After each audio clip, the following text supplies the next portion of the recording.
ಶ್ರೀಗುರುಭ್ಯೋ ನಮಃ. ಹರಿ ಓಂ. ಜನ್ಮಾದ್ಯಸ್ಯ ಯತೋನ್ಮಯಾದಿತರತಶ್ಚ ಅರ್ಥೇಷ್ವಭಿಘ್ನಸ್ವರಾಟ್ ತೇನೇ ಬ್ರಹ್ಮಹೃದಾಯ ಆದಿಕವಯೇ ಮುಹ್ಯಂತಿ ಯಂ ಸೂರಯಃ ತೇಜೋ ವಾರಿಮೃದಾಂ ಯಥಾ ವಿನಿಮಯೋ ಯತ್ರ ತ್ರಿಸರ್ಗೋ ಮೃಷಾ ಧಾಮ್ನಾ ಸ್ವೇನ ಸದಾ ನಿರಸ್ತಕುಹಕಂ ಸತ್ಯಂ ಪರಂ ಧೀಮಹಿ. ನಾರಾಯಣಂ ನಮಸ್ಕೃತ್ಯ ನರಂ ಚೈವ ನರೋತ್ತಮಂ ದೇವೀಂ ಸರಸ್ವತೀಂ ವ್ಯಾಸಂ ತತೋ ಗ್ರಂಥಮುದೀರಯೇ. ನಿಮಿರಾಜರಿಗೆ ಭಾಗವತ ಧರ್ಮವನ್ನು ಭಗವಂತನ ಮಾಯೆಯನ್ನು ದಾಟುವ ಸಾಧನವಾಗಿ ಪ್ರಬುದ್ಧ ಮುನಿಗಳು ಉಪದೇಶ ಮಾಡ್ತಾಯಿದ್ರು. ಕೆಲವು ಭಾಗವತ ಧರ್ಮಗಳನ್ನು ಹಿಂದಿನ ಸಂಚಿಕೆಯಲ್ಲಿ ಕೇಳಿದ್ದೇವೆ. ಉಳಿದ ಭಾಗವತ ಧರ್ಮಗಳನ್ನು ಮುಂದಿನ ಈ ಸಂಚಿಕೆಯಲ್ಲಿ ನಾವು ಶ್ರವಣ ಮಾಡೋಣ. ಸರ್ವತ್ರ ಆತ್ಮೇಶ್ವರಾನ್ವೀಕ್ಷಾಂ ಕೈವಲ್ಯಂ ಅನಿಕೇತನಂ ವಿವಿಕ್ತಂ ಚೀರವಸನಂ ಸಂತೋಷಂ ಏನ ಕೇನಚಿತ್. ಎಲ್ಲ ಕಡೆಯಲ್ಲಿ ಪರಮಾತ್ಮನ ಮಹಿಮೆಯನ್ನು ಕಾಣಬೇಕು. ಪರಮಾತ್ಮನ ಜಗತ್ತಿನ ಪ್ರತಿಯೊಂದು ಘಟನೆಗಳಲ್ಲಿಯೂ ಕೂಡ ಅದರ ಹಿಂದೆ ಇರುವ ಪರಮಾತ್ಮನ ಮಹಿಮೆಯನ್ನು ನಾವು ಕಂಡುಕೊಳ್ಳುವುದನ್ನು ಅಭ್ಯಾಸ ಮಾಡಿಕೊಳ್ಳಬೇಕು. ಉದಾಹರಣೆಗೆ ನಮ್ಮ ಮಗು ಒಂದು ಖುಷಿಯಾಗಿ ಆಟ ಆಡುತ್ತೆ. ಆ ಮಗು ಖುಷಿಯಾಗಿ ಆಟ ಆಡುವಾಗ ಅದರ ಹಿಂದಿರುವ ಭಗವಂತನ ಆನಂದಮಯ ವ್ಯಕ್ತಿತ್ವವನ್ನು ನಾವು ಕಂಡು ಆಸ್ವಾದಿಸಬೇಕು. ಪರಮಾತ್ಮನಲ್ಲಿ ಏಕಾಂತ ಭಕ್ತನಾಗಬೇಕು. ಏಕಾಂತ ಭಕ್ತ ಅಂತಂದರೆ ಎಲ್ಲರಿಗಿಂತ ಅತ್ಯುತ್ತಮವಾದ ಭಕ್ತಿ ಪುರುಷೋತ್ತಮನಾದ ಭಗವಂತನಲ್ಲಿರಬೇಕು. ಬೇರೆ ಎಲ್ಲ ದೇವತೆಗಳಲ್ಲಿ ಮಾಡುವ, ಋಷಿಗಳಲ್ಲಿ ಮಾಡುವ, ಎಲ್ಲರಲ್ಲಿ ಮಾಡುವ ಭಕ್ತಿಗಿಂತಲೂ ಕೂಡ ಪೂರ್ಣ ಅತ್ಯುತ್ತಮವಾದ ಭಕ್ತಿಯನ್ನು ಭಗವಂತನಲ್ಲಿ ಮಾಡಬೇಕು. ಬೇರೆ ಬೇರೆ ಇಷ್ಟಾರ್ಥಗಳನ್ನು ಪಡೆಯುವುದಕ್ಕೋಸ್ಕರ ಭಗವಂತನಲ್ಲಿ ಭಕ್ತಿ ಮಾಡುವುದಲ್ಲ. ಭಗವಂತನೇ ನಮಗೆ ಇಷ್ಟನಾದವನು ಅಂತ ಹೇಳಿ ಅವನಲ್ಲಿ ಭಕ್ತಿ ಮಾಡಬೇಕು. ಕೆಲವರು ನಮಗೆ ಮೋಕ್ಷ ಬೇಕು, ಮೋಕ್ಷ ಕೊಡೋದು ಪರಮಾತ್ಮ. ಆದ್ದರಿಂದ ಮೋಕ್ಷಕ್ಕೋಸ್ಕರ ನಾವು ಪರಮಾತ್ಮನಲ್ಲಿ ಭಕ್ತಿ ಮಾಡ್ತೇವೆ. ಆದರೆ ಬ್ರಹ್ಮವಾಯುಗಳು ಅಂಥ ಮಹಾನುಭಾವರು ಮೋಕ್ಷಕ್ಕೋಸ್ಕರ ಭಗವಂತನಲ್ಲಿ ಭಕ್ತಿ ಮಾಡುವುದಲ್ಲ. ಮೋಕ್ಷಕ್ಕಿಂತಲೂ ಅತ್ಯಧಿಕ ಇಷ್ಟನಾದವನು ಭಗವಂತ. ಆದ್ದರಿಂದ ಭಗವಂತ ಇಷ್ಟ ಸಾಧನ ಅಲ್ಲ, ಅವನೇ ಇಷ್ಟ ನಮಗೆ. ಅದಕ್ಕಾಗಿ ಅವನಲ್ಲಿ ನಾವು ಭಕ್ತಿ ಮಾಡ್ತೇವೆ. ಇಂಥ ಒಂದು ಏಕಾಂತ ಭಕ್ತಿಯನ್ನು ಬೆಳೆಸ್ಕೊಳ್ಬೇಕು. ಅನಂತರ ಪರಮಾತ್ಮನೇ ನಮಗೆ ಆಶ್ರಯ ಅನ್ನುವ ಗಟ್ಟಿಯಾದ ನಂಬಿಕೆ ನಿರ್ಧಾರ ಇರಬೇಕು. ನಾವು ಮನೆ ಮಠಗಳು ನಮಗೆ ಆಶ್ರಯ ಅಂತ ತಿಳ್ಕೊಂಡಿರ್ತೇವೆ. ಮನೆ ಆಗಲಿ, ಮಠಗಳಾಗಲಿ, ಅಥವಾ ನಾವಿರುವಂಥ ಯಾವುದೇ ಪ್ರದೇಶಗಳಾಗಲಿ ಯಾವುದೂ ನಮಗೆ ಆಶ್ರಯ ಅಲ್ಲ. ಆ ಭಗವಂತನೇ ನಮಗೆ ಪರಮ ಮುಖ್ಯಾಶ್ರಯ ಅನ್ನುವಂಥ ನಂಬಿಕೆ ಸ್ಥಿರವಾಗಿರಬೇಕು. ಅನಂತರ ಬೇರೆ ಬೇರೆ ವ್ಯಕ್ತಿಗಳನ್ನು, ಬೇರೆ ಬೇರೆ ಮನೆ ಮೊದಲಾದ ಸಂಗತಿಗಳನ್ನು ಆಶ್ರಯ ಅಂತ ಅದರ ಮೇಲೆ ಅಭಿಮಾನವನ್ನು ಬೆಳೆಸ್ಕೊಳ್ಬಾರದು. ದುರ್ಜನರು ಎಲ್ಲಿದ್ದಾರೆ ಆ ಪ್ರದೇಶದಿಂದಲೇ ನಾವು ದೂರ ಇರಬೇಕು. ಆ ದುರ್ಜನರ ಸಹವಾಸ ಆದರೆ ನಮ್ಮ ಕೈ ಎಷ್ಟು ಬೆಳ್ಳಗಿದ್ದರೂ ಕೂಡ ಇಜ್ಜಲನ್ನು ಮುಟ್ಟಿದರೆ ಕೈ ಕಪ್ಪಾಗತ್ತೆ ಹೊರತು ಇಜ್ಜಲು ಬೆಳಗಾಗಲ್ಲ. ಆದ್ದರಿಂದ ದುರ್ಜನರ ಸಹವಾಸದಿಂದ ದೂರ ಇರಬೇಕು. ಮತ್ತು ಕೃಷ್ಣಾಜಿನ ಮುಂತಾದದ್ದ ಏನು ಸಿಗುತ್ತೋ ಅದನ್ನೇ ಉಟ್ಟು ಯಾವುದೇ ರೀತಿಯ ಬೇಡಿಕೆಗಳನ್ನು, ಆಸೆಗಳನ್ನು ತುಂಬಿಕೊಳ್ಳದೆ ಆ ಕೃಷ್ಣಾಜಿನಾದಿಗಳನ್ನು ಉಟ್ಟುಕೊಂಡು ಹಾಗೇ ಇರೋದು. ದೈವಾತ್ ಏನು ಸಿಗತ್ತೆ ವಸ್ತು ಅದರಿಂದಲೇ ತೃಪ್ತಿ ಪಡೋದು. ನಾವು ಯಾವುದೇ ವಸ್ತುವನ್ನು ಅರಸಿಕೊಂಡು ಹೋಗೋದಾಗಲಿ, ಯಾವುದೇ ವಸ್ತುವನ್ನು ಬೇಡಿಕೊಂಡು ಹೋಗೋದಾಗಲಿ ಇದೆಲ್ಲ ಮಾಡದೆ ಭಗವಂತ ಯಾವ ಕಾಲಕ್ಕೆ ಏನು ಕೊಡ್ತಾನೆ ಅದರಿಂದಲೇ ತೃಪ್ತಿ ಪಡುವಂಥ ವ್ಯಕ್ತಿತ್ವ. ಅನಂತರ ಶ್ರದ್ಧಾಂ ಭಾಗವತೆ ಶಾಸ್ತ್ರೇ ನಿಂದಾಂ ಅನ್ಯತ್ರ ಚಾಪಿಹಿ. ಭಾಗವತ ಶಾಸ್ತ್ರದಲ್ಲಿ ಶ್ರದ್ಧೆಯನ್ನು ಬೆಳೆಸ್ಕೊಳ್ಬೇಕು. ಭಾಗವತ ಶಾಸ್ತ್ರ ಅಂದರೆ ಭಗವಂತನ ಮಹಿಮೆಯನ್ನು ಕೊಂಡಾಡುವ ಶಾಸ್ತ್ರ, ನಮಗೆ ಭಕ್ತಿಯನ್ನು ಉಂಟು ಮಾಡುವ ಭಕ್ತಿಶಾಸ್ತ್ರ, ಅದು ಭಾಗವತ ಶಾಸ್ತ್ರ. ಅದರಲ್ಲಿ ಶ್ರದ್ಧೆಯನ್ನು ಬೆಳೆಸ್ಕೊಳ್ಬೇಕು. ಶ್ರದ್ಧೆ ಅಂದರೆ ಏನು? ಬಹಳ ಅದ್ಭುತವಾದ ವಿವರಣೆಯನ್ನು ಶ್ರೀಮದ್ ಆಚಾರ್ಯರು ಇಲ್ಲಿ ಕೊಡ್ತಾ ಇದ್ದಾರೆ. ಶ್ರದ್ಧೆ ಅಂದರೆ ನಂಬಿಕೆ ಅಂತ ಅರ್ಥ. ನಂಬಿಕೆ ಅನ್ನೋದು ಎರಡು ವಿಧ. ಇಲ್ಲಿ ಹೇಳ್ತಾ ಇರೋದೆಲ್ಲ ಸತ್ಯ ಅನ್ನುವ ನಂಬಿಕೆ ಒಂದು, ಇದರಿಂದ ನಮಗೇನೋ ಒಂದು ಪ್ರಯೋಜನವನ್ನು ಪಡೆಯಬೇಕು ಅನ್ನುವ ಯೋಚನೆ ಅದು ಇನ್ನೊಂದು ನಂಬಿಕೆ. ಇದರಿಂದ ಪ್ರಯೋಜನವಾಗತ್ತೆ ಅನ್ನುವ ನಂಬಿಕೆ, ಇಲ್ಲಿ ಹೇಳಿದ್ದು ಸತ್ಯ ಅಂತ ನಂಬಿಕೆ. ಈ ಎರಡು ತರಹದ ನಂಬಿಕೆಗಳು ಅಂತಂತಾರೆ. ಅದರಲ್ಲಿ ಶ್ರದ್ಧಾಂ ಭಾಗವತೆ ಶಾಸ್ತ್ರೇ, ಭಾಗವತಾದಿ ಶಾಸ್ತ್ರದಲ್ಲಿ ಅಂದರೆ ಭಗವಂತನ ಮಹಿಮಾ ಪ್ರತಿಪಾದಕವಾದ ಶಾಸ್ತ್ರದಲ್ಲಿ ಎರಡು ತರಹದ ಶ್ರದ್ಧೆಯೂ ಇರಬೇಕು. ಇಲ್ಲಿ ಹೇಳ್ತಕ್ಕಂಥದ್ದು ಪರಮ ಸತ್ಯ ಅನ್ನುವ ನಂಬಿಕೆಯೂ ಇರಬೇಕು, ಇದರಿಂದ ನಮಗೆ ಭಗವದ್ ಅನುಗ್ರಹ ಮೋಕ್ಷಾದಿ ಪುರುಷಾರ್ಥಗಳಾಗತ್ತೆ ಅನ್ನುವ ನಂಬಿಕೆಯೂ ಇರಬೇಕು. ಎರಡು ಬಗೆಯ ಶ್ರದ್ಧೆಯೂ ನಮಗಿರಬೇಕು. ಇನ್ನು ಆ ಉಳಿದ ಶಾಸ್ತ್ರದಲ್ಲಿ ಸಂಗೀತ ಶಾಸ್ತ್ರ ಇದೆ, ಜ್ಯೋತಿಷ್ಯ ಶಾಸ್ತ್ರ ಇದೆ, ವೈದ್ಯಕೀಯ ಶಾಸ್ತ್ರ ಇದೆ. ಅದರಲ್ಲಿ ಇದು ಸತ್ಯ ಅನ್ನೋ ನಂಬಿಕೆ ಮಾತ್ರ ಇರಬೇಕು. ಅದರಿಂದ ಪ್ರಯೋಜನ ಪಡೆಯುವ ಯೋಚನೆ ನಮಗಿರಬಾರ್ದು. ಅಂದರೆ ಹಣ ಮಾಡುವುದಕ್ಕಾಗಲಿ, ಕೀರ್ತಿ ಸಂಪಾದನೆ ಮಾಡುವುದಕ್ಕಾಗಲಿ, ಪ್ರತಿಷ್ಠೆಗೋಸ್ಕರ ಆಗಲಿ, ಸಂಗೀತವನ್ನಾಗಲಿ, ಜ್ಯೋತಿಷ್ಯವನ್ನಾಗಲಿ, ವೈದ್ಯಶಾಸ್ತ್ರವನ್ನಾಗಲಿ ಅದಕ್ಕೋಸ್ಕರ ಅದನ್ನು ಬಳಸ್ಕೊಳ್ಬಾರ್ದು. ಅದರಲ್ಲಿ ಇದೆಲ್ಲ ಸತ್ಯ, ಜ್ಯೋತಿಷ್ಯ ಸತ್ಯ, ಸಂಗೀತ ಸತ್ಯ, ವೈದ್ಯಶಾಸ್ತ್ರವು ಸತ್ಯ ಅನ್ನುವಂತಹ ಶ್ರದ್ಧೆ ಇರಬೇಕು ಅದರಲ್ಲಿ. ಇದೆಲ್ಲ ನಮಗೆ ಬೇಕು. ಯಾಕೆ ಅಂದರೆ ನಮಗೆ ಭಗವಂತನನ್ನು ಕೊಂಡಾಡುವುದಕ್ಕೆ ಸಂಗೀತದ ಸಹಾಯ ಬೇಕು. ಅದರಂತೆ ಸದ್ಧರ್ಮಾನುಷ್ಠಾನಗಳಿಗೆ ಬೇಕಾದ ಮುಹೂರ್ತಗಳ ಪರಿಜ್ಞಾನಕ್ಕೆ ಜ್ಯೋತಿಷ್ಯ ಶಾಸ್ತ್ರವೂ ಬೇಕು. ಸಾಧನೆ ಮಾಡಿಕೊಳ್ಬೇಕಾಗಿದ್ದರೆ ನಮ್ಮ ದೇಹದ ಆರೋಗ್ಯ ಇರಬೇಕು, ಅದಕ್ಕೋಸ್ಕರ ವೈದ್ಯಶಾಸ್ತ್ರದ ಪರಿಚಯವೂ ಇರಬೇಕು. ಹೀಗೆ ಭಗವಂತನನ್ನು ಕೊಂಡಾಡುವುದಕ್ಕೆ ಸಂಗೀತ ಶಾಸ್ತ್ರದ ಪರಿಜ್ಞಾನ, ವಿಹಿತ ಕರ್ಮಾನುಷ್ಠಾನಗಳನ್ನು ಮಾಡಲಿಕ್ಕೆ ಬೇಕಾದ ಧರ್ಮ ಸೂಕ್ಷ್ಮಗಳನ್ನು ತಿಳಿದುಕೊಳ್ಳೋದಕ್ಕೆ ಧರ್ಮಶಾಸ್ತ್ರ, ಜ್ಯೋತಿಷ್ಯ ಶಾಸ್ತ್ರದ ನೆರವು ಇರಬೇಕು. ಅದರಂತೆ ದೇಹದ ಆರೋಗ್ಯವನ್ನು ಕಾಪಾಡಿಕೊಂಡು ಸಾಧನೆಯನ್ನು ಮಾಡಲಿಕ್ಕೆ ಅನುಕೂಲವಾಗುವುದಕ್ಕೋಸ್ಕರ ವೈದ್ಯಶಾಸ್ತ್ರದ ಪರಿಚಯನೂ ನಮಗಿರಬೇಕು. ಆದ್ದರಿಂದ ಅದೆಲ್ಲ ಸತ್ಯವಾದದ್ದು ಅನ್ನುವ ಭಗವಂತನ ನಿರ್ಮಾಣ ಅದು ಸತ್ಯ ಅನ್ನುವಂಥ ನಂಬಿಕೆ ಇರಬೇಕು.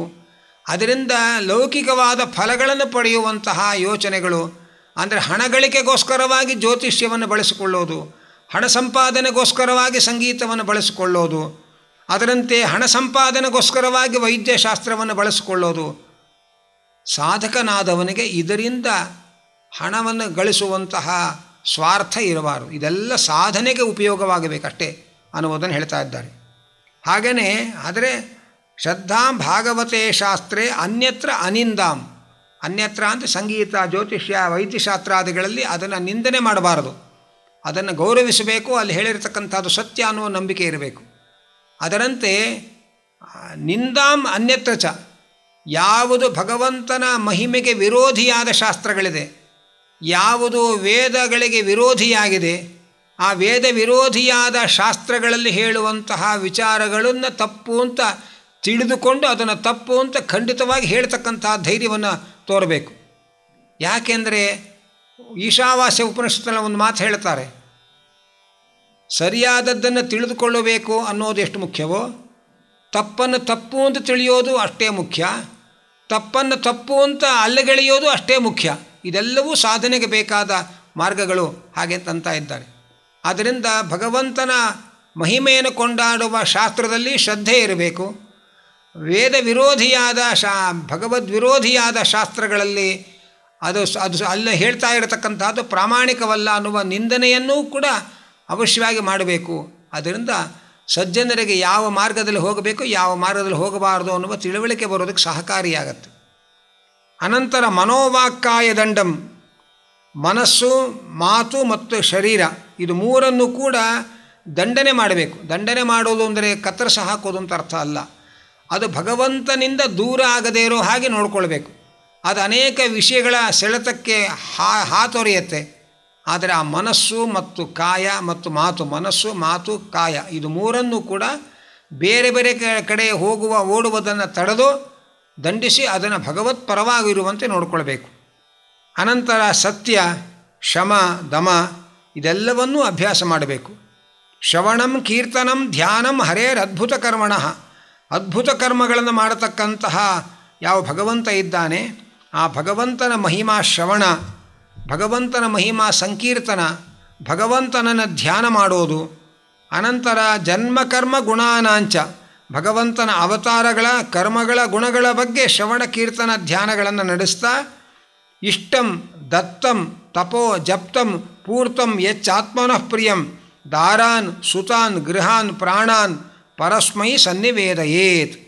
ಅಂದರೆ ನಾವು ಮಾಡುವ ಯಾಗ, ನಾವು ಮಾಡುವ ದಾನ, ತಪಸ್ಸು, ಜಪ, ಲೋಕಸೇವೆ ಮೊದಲಾದ ಎಲ್ಲ ಸತ್ಕಾರ್ಯಗಳನ್ನು ಕೂಡ ಭಗವಂತನಿಗೆ ಅರ್ಪಿಸಬೇಕು. ಜೊತೆಯಲ್ಲಿ ನಮಗೆ ಯಾವುದು ನಮಗೆ ಅತ್ಯಂತ ಪ್ರಿಯವಾದದ್ದೋ ಅದೆಲ್ಲವನ್ನೂ ಭಗವಂತನಿಗೆ ಅರ್ಪಿಸಬೇಕು. ದಾರಾನ್ ಸುತಾನ್ ಗೃಹಾನ್ ಪ್ರಾಣಾನ್, ಹೆಂಡತಿ, ಮಕ್ಕಳು, ಮನೆ, ಪಂಚಪ್ರಾಣಗಳು, ಇಂದ್ರಿಯಗಳು, ಇನ್ನೂ ನಮಗೆ ಯಾವ್ಯಾವುದು ಇಷ್ಟವಾದದ್ದಿದೆ ಪ್ರಪಂಚದಲ್ಲಿ ಅದೆಲ್ಲವನ್ನೂ ಭಗವಂತನಿಗೆ ಅರ್ಪಿಸಬೇಕು. ಅದೆಲ್ಲವನ್ನೂ ಭಗವಂತನಿಗೆ ಅರ್ಪಿಸಬೇಕು ಅಂದರೆ ಅರ್ಥ ಇದೆಲ್ಲ ಭಗವಂತನ ಅಧೀನ ಅನ್ನುವ ಚಿಂತನೆಯನ್ನು ಮಾಡಬೇಕು. ಹೀಗೆ ಏವಂ ಕೃಷ್ಣಾತ್ಮನಾಥೇಶು ಮನುಷ್ಯೇಶು ಚ ಸೌಹೃದಂ. ಭಗವಂತನ ಭಕ್ತರು ಯಾರಿದ್ದಾರೆ, ಭಗವಂತನೇ ನಮಗೆ ಪ್ರಭು ಅಂತ ನಂಬಿದ ಭಕ್ತರು ಯಾರಿದ್ದಾರೆ, ಅಂತಹ ಸಾಮಾನ್ಯ ಮನುಷ್ಯರಲ್ಲಿಯೂ ಕೂಡ ನಾವು ಸ್ನೇಹದಿಂದ ಇರಬೇಕು. ದೇವರಲ್ಲಿ ನಂಬಿಕೆ ಇರುವಂತಹ ಸಾಮಾನ್ಯ ಜನರಲ್ಲಿಯೂ ನಾವು ಸ್ನೇಹವನ್ನು ಮಾಡಬೇಕು. ಅನಂತರ ಮಹಾತ್ಮರಾದ ದೇವತೆಗಳಲ್ಲಿ, ಋಷಿಗಳಲ್ಲಿ, ಸೋತ್ತಮರಾದ ಮನುಷ್ಯರಲ್ಲಿ ಸೇವೆಯನ್ನು ಮಾಡುವುದನ್ನು ಕಲಿಬೇಕು. ಪರಸ್ಪರಾನುಕಥನಂ ಪಾವನಂ ಭಗವದ್ಯಶಃ. ಭಗವಂತನ ಪಾವನ ಕೀರ್ತಿಯನ್ನು ಭಕ್ತರು ಕಲೆತು ಪರಸ್ಪರ ಹೇಳಿಕೊಳ್ಳಬೇಕು. ಆ ಭಕ್ತರ ಸಹವಾಸದಲ್ಲಿಯೇ ಸಂತೋಷವನ್ನು ಕಾಣಬೇಕು. ಮಿಥೋರತಿ, ಭಗವಂತನ ಭಕ್ತರ ಸಹವಾಸದಲ್ಲಿಯೇ ಸುಖ ಸಂತೋಷಗಳನ್ನು ಕಾಣತಕ್ಕವರಾಗಬೇಕು. ಹಾಗೆ ಮಿತಃ ತುಷ್ಟಿ ನಿರ್ವೃತ್ತಿರ್ಮಿತ ಆತ್ಮನಃ. ನಿವೃತ್ತಿರ್ಮಿತ ಆತ್ಮನಃ ಅಂದರೆ ಭಗವಂತನ ಭಕ್ತರ ಸಹವಾಸದಲ್ಲಿ ಸುಖ ಸಂತೋಷಗಳನ್ನು ಕಾಣ್ತಾ ಬೇರೆ ಕಡೆಗೆ ಹೋಗದೇ ಇರೋದು, ಇದನ್ನೆಲ್ಲ ಅಭ್ಯಾಸ ಮಾಡಿಕೊಳ್ಬೇಕು. ಸ್ಮಾರಯಂತಶ್ಚ ಮಿತೋಘೌಘಹರಂ ಹರಿಂ. ಆ ಪರಮಾತ್ಮ ಪಾಪ ಪರಿಹಾರಕನಾದ ಪರಮಾತ್ಮನನ್ನು ಭಕ್ತರೆಲ್ಲ ಜೊತೆಗೆ ಸೇರಿದಾಗ ಆ ಪರಮಾತ್ಮನ ಸ್ಮರಣೆಯನ್ನು ಮಾಡಬೇಕು. ಇನ್ನೊಬ್ಬರಿಗೆ ಭಗವಂತನ ಸ್ಮರಣೆಯನ್ನು ಮಾಡಿಸಬೇಕು. ಎಲ್ಲರಿಂದ ಭಗವನ್ನಾಮ ಸಂಕೀರ್ತನೆಯನ್ನು ಮಾಡಿಸಬೇಕು. ನಾವು ಭಗವಂತನ ಮಹಿಮೆಯನ್ನು ಸಂಕೀರ್ತನೆ ಮಾಡಬೇಕು. ಎಲ್ಲ ಭಗವದ್ಭಕ್ತರ ಜೊತೆ ಕಲೆತು ಆನಂದದಿಂದ ಭಕ್ತಿ ಪರವಶರಾಗಿ ಭಗವಂತನನ್ನು ಹಾಡಿ ಸ್ತೋತ್ರ ಮಾಡಿ ಕುಣಿದು ಸಂತೋಷ ಪಡಬೇಕು. ಇದರಿಂದ ಏನಾಗುತ್ತೆ ಅಂದರೆ ಭಕ್ತಾ ಸಂಜಾತಯ ಭಕ್ತಿಯ ಬಿಭ್ರತಿ ಉತ್ಪಲಕಾಂ ತನು. ಹೀಗೆ ಎಲ್ಲ ಭಕ್ತರ ಜೊತೆಯಲ್ಲಿ ಕಲೆತು ಭಗವಂತನ ಸ್ಮರಣೆಯನ್ನು ಮಾಡಿಸುವಾಗ ನಮ್ಮ ಹೃದಯದಲ್ಲಿ ಭಕ್ತಿ ಉಕ್ಕುತ್ತೆ. ಆ ಭಕ್ತಿ ಉಕ್ಕಿದಾಗ ಮೈ ನವಿರೇಳುತ್ತೆ. ಇದೆಲ್ಲ ಅದರ ಪರಿಣಾಮಗಳು. ಅದರಂತೆ ಅಂಥ ಭಕ್ತರ ಸಹವಾಸದಿಂದ ಮೈ ಮರೆತು ಭಗವಂತನಲ್ಲಿ ತಮ್ಮನ್ನು ಅರ್ಪಿಸಿಕೊಂಡ ಆ ಭಕ್ತರು ಕ್ವಚಿತ್ ರುದಂತಿ ಅಚ್ಯುತ ಚಿಂತೆಯ, ಕ್ವಚಿತ್ ಹಸಂತಿ ನಂದಂತಿ ವದಂತಿ ಅಲೌಕಿಕಾ, ನೃತ್ಯಂತಿ ಗಾಯಂತಿ ಅನುಶೀಲಯಂತ್ಯಜಂ ಭವಂತಿ ತೂಷ್ಣಿಂ ಪರಮಿತ್ಯ ನಿರ್ವೃತಾ. ಆ ಭಕ್ತರು ಒಮ್ಮೊಮ್ಮೆ ಭಗವಂತನ ಧ್ಯಾನದಿಂದ ಒಳಗೆ ಆನಂದವನ್ನು ಅನುಭವಿಸ್ತಾ ಆನಂದ ಬಾಷ್ಪವನ್ನು ಸುರಿಸ್ತಾರೆ. ಭಗವಂತನ ಮಹಿಮೆಯನ್ನು ಧ್ಯಾನ ಮಾಡ್ತಾ ಮಾಡ್ತಾ ಖುಷಿಯಿಂದ ನಗುತ್ತಾರೆ, ಹಿಗ್ಗುತ್ತಾರೆ. ಭಗವಂತ ನೀನೇ ನನಗೆ ಗತಿ, ನೀನೇ ನನಗೆ ದರ್ಶನ ಕೊಡಪ್ಪ ಅಂತ ಭಗವಂತನ ಗಟ್ಟಿಯಾಗಿ ಬೇಡಿಕೊಳ್ತಾರೆ. ಜೊತೆಯಲ್ಲಿ ಅವರಿಗೆ ಲೋಕ ನಮ್ಮನ್ನು ಗಮನಿಸ್ತಾ ಇದೆ, ನಾವೆಲ್ಲ ನಗೋದು ಕೂಗೋದು ಕಿರ್ಚೋದು ಮಾಡಿದ್ರೆ ಏನೋ ಆಡ್ಕೊಳ್ತಾರೆ, ಇದು ಯಾವ ಎಚ್ಚರ ಇಲ್ಲ. ಲೋಕದ ಪರಿವೆಯೇ ಇಲ್ಲದಂತೆ ಗಟ್ಟಿಯಾಗಿ ನಗುತ್ತಾರೆ, ಗಟ್ಟಿಯಾಗಿ ಅಳುತ್ತಾರೆ, ಆನಂದ ಬಾಷ್ಪ ಸುರಿಸ್ತಾರೆ. ಭಗವಂತ ನೀನೇ ನಮಗೆ ಗತಿ, ನೀನೇ ನಮಗೆ ಆಶ್ರಯ, ನಮಗೆ ತೋರಪ್ಪ ನೀನು ಅಂತ ಗಟ್ಟಿಯಾಗಿ ಕೂಗಿಕೊಳ್ತಾರೆ.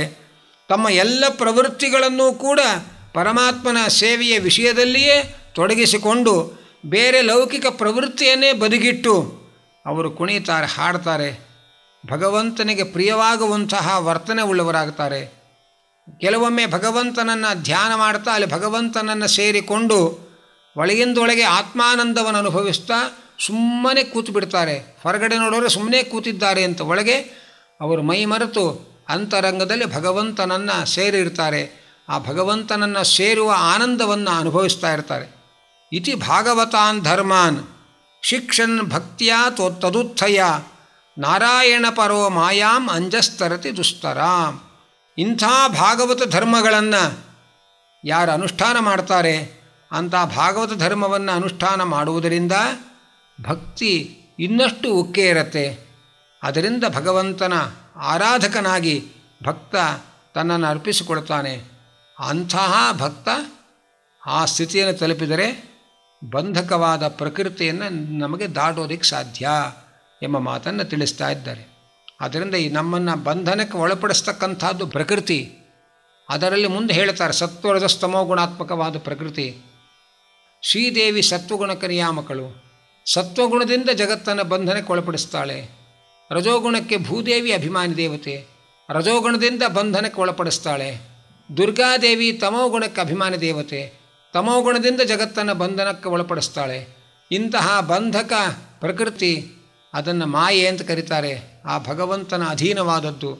ಅದನ್ನು ದಾಟಬೇಕಾಗಿದ್ದರೆ ಭಾಗವತ ಧರ್ಮಗಳನ್ನು ನಾವು ಅನುಷ್ಠಾನ ಮಾಡಬೇಕು. ಅದನ್ನೇ ಆರಂಭದಲ್ಲಿ ಧರ್ಮ ಪ್ರೋಜ್ಜಿತ ಕೈತವಃ, ನಿಷ್ಕಪಟವಾದ ಭಾಗವತ ಧರ್ಮಗಳನ್ನು ಈ ಪುರಾಣದಲ್ಲಿ ಹೇಳ್ತೇವೆ ಅಂತ ಆರಂಭದಲ್ಲಿ ತಿಳಿಸಿದ್ದಾರೆ.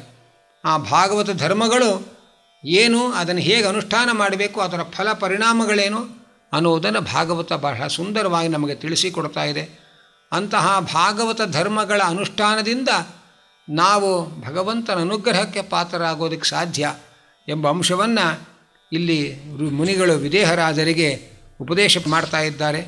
ಇಂತಹ ಒಂದು ಪ್ರಬುದ್ಧ ಮುನಿಗಳ ಉಪದೇಶವನ್ನು ನಾವು ಅರ್ಥೈಸಿಕೊಂಡು ಅದನ್ನು ಜೀವನದಲ್ಲಿ ಅಳವಡಿಸಿಕೊಂಡಾಗ ನಮಗೂ ಒಂದು ಪ್ರಬುದ್ಧತೆ ಬರುತ್ತೆ ಅನ್ನುವುದನ್ನು ನಾವು ಗಮನಿಸಬೇಕು. ಮುಂದೆ ಪಿಪ್ಪಲಾಯನ ಮುನಿಗಳಲ್ಲಿ ನಿಮಿರಾಜರು ಹೇಳ್ತಾ ಇದ್ದಾರೆ, ವಿದೇಹರಾಜರು ಕೇಳ್ತಾ ಇದ್ದಾರೆ, ನಮಗೆ ನಾರಾಯಣನ ಮಹಿಮೆಯನ್ನು ಉಪದೇಶ ಮಾಡಬೇಕು.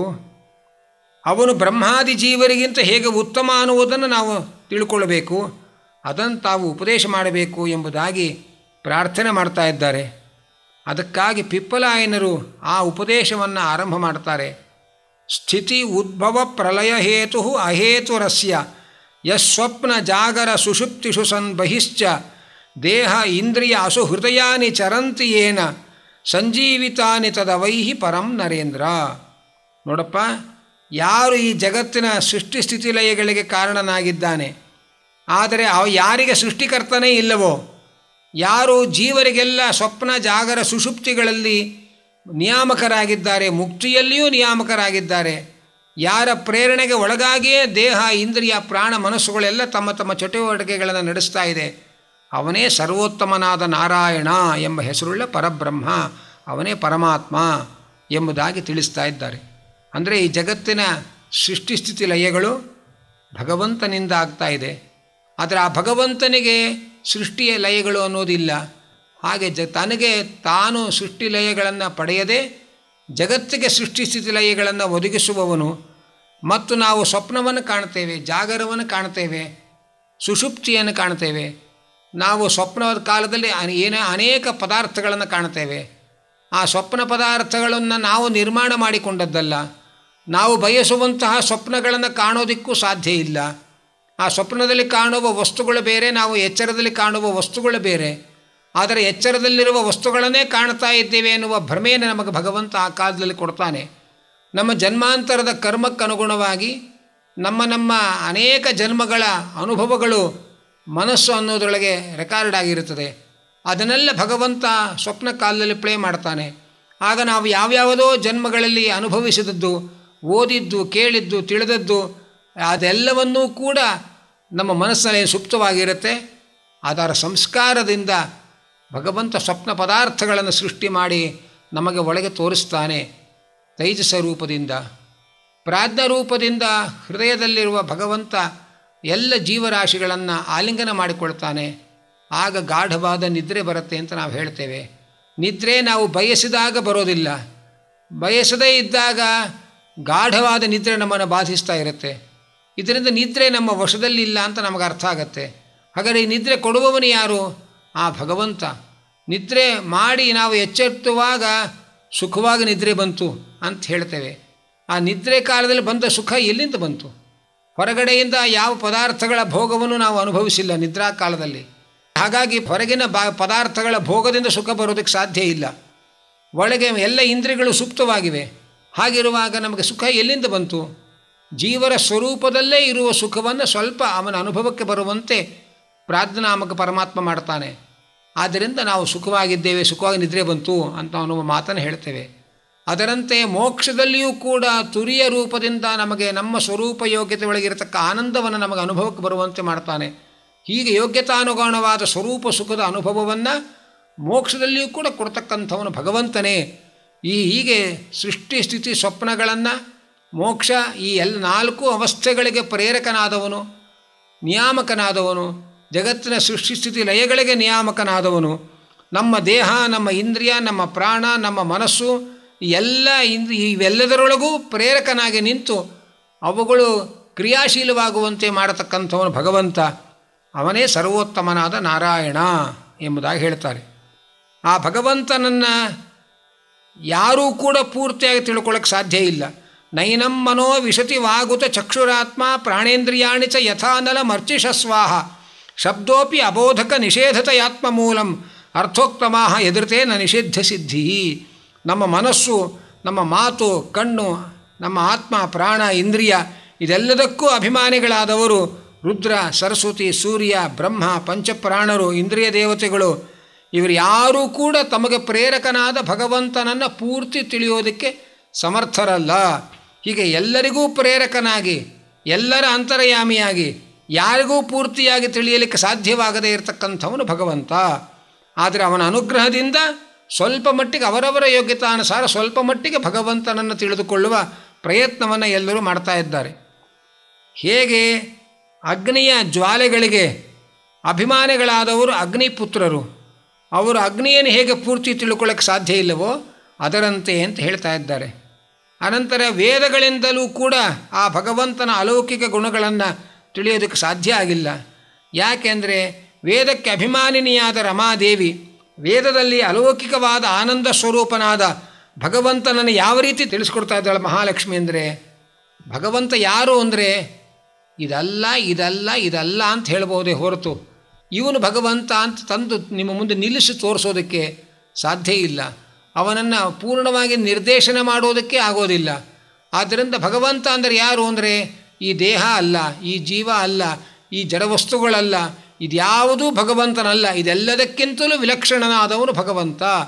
ನೇತಿ ನೇತಿ ಆತ್ಮ ಭಗವಂತನನ್ನು ಪರಿಚಯಿಸುವಾಗ ಇದು ಹೀಗೆ ಅಂತ ಪರಿಚಯಿಸೋದಕ್ಕೆ ನಮ್ಮ ನಿರ್ದೇಶನಕ್ಕೆ ಕೈಗೆ ಸಿಗಲ್ಲ. ಭಗವಂತ ಇದ್ಯಾವುದೂ ಅಲ್ಲ, ಇದಲ್ಲ ಇದಲ್ಲ ಅಂತ ಅವನನ್ನು ನಿಷೇಧ ಮುಖದಿಂದ ವೇದಗಳು ಪರಿಚಯಿಸಿಕೊಡ್ತಾ ಇವೆ. ಹಾಗಿರಬೇಕಾದರೆ ಲಕ್ಷ್ಮೀದೇವಿಯೇ ವೇದಗಳಿಂದ ಭಗವಂತನನ್ನು ನಿಷೇಧ ಮುಖದಿಂದ ತಿಳಿಸಿ ಕೊಡ್ತಾ ಇದ್ದಾಳೆ ಹೊರತು ನೇರವಾಗಿ ಪರಮಾತ್ಮನನ್ನು ಪರಿಚಯಿಸಲಿಕ್ಕೆ ಸಾಧ್ಯವಾಗ್ತಾ ಇಲ್ಲ.